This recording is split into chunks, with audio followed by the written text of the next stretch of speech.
బాబా నీ మిషన్లో మేమే సైనికులం, ఆత్మలను నిన్ను చేరుస్తూ అనంత వరసత్వమందిస్తాం. ఓ తాతయ్యా నీ స్మరణే మా శక్తి,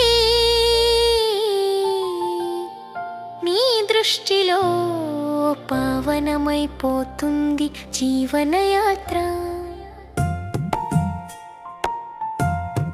మనమే బాబా రథాలు, మనమే ఆయన సంతానము, ప్రజాపిత బ్రహ్మముఖ వంశావళి. ఇదే మా పరమ ఐడెంటిటీ. శూద్రుల నుంచి బ్రాహ్మణులం, బ్రాహ్మణుల నుంచి దేవతలమై, జన్మ జన్మాంతరాల కథ జ్ఞానసాగరుడు చెప్పిన సత్యమై.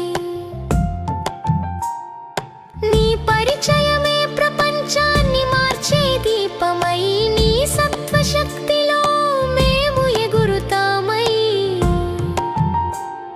సిల్వర్ ఏజ్ స్థితిని చేరినప్పుడే కర్మేంద్రియాల చంచలత్వం మరుగుపడుతుంది. త్రేతాయుగపు ధర్మస్థితి మా లక్ష్యమై, మనసు ఇంద్రియాలన్నీ శాంతిలో నిలుస్తాయి. పతిత పనులు విడిచేయి అంటావు తండ్రి, నీ పథ్యమే మాకు పవిత్రత మందు. 84 జన్మల దిగజారుడు ఇప్పుడు ఆగిపోవాలి.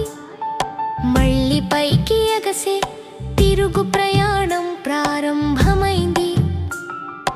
ఇనుపయుగం నుండి వెండి యుగం చేరే స్మృతి యాత్రే మా విమానము.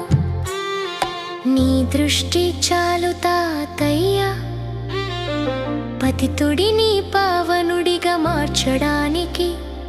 లౌకిక తండ్రి తాత్కాలిక సుఖం ఇస్తాడు, నువ్వైతే అనంత సుఖాల ధాతువు. నిన్నే స్మరించినప్పుడు మట్టిలోని బంగారం వెలుగుతుంది. పాపమంత గుమ్మరై పుణ్యమై మారుతుంది. 3 తండ్రుల జ్ఞానం నీవే ఇచ్చావు, అలౌకిక తండ్రి ద్వారా చరిత్ర అర్థమైంది.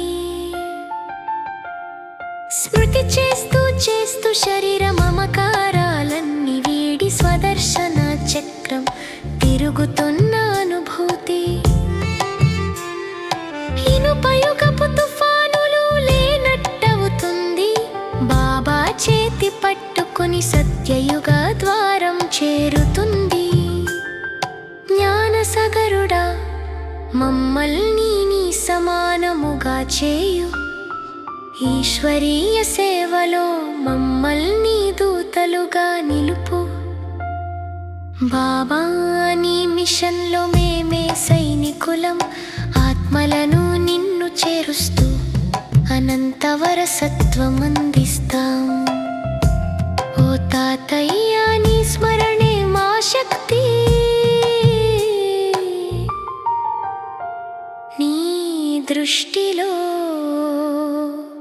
పావనమైపోతుంది జీవనయాత్ర.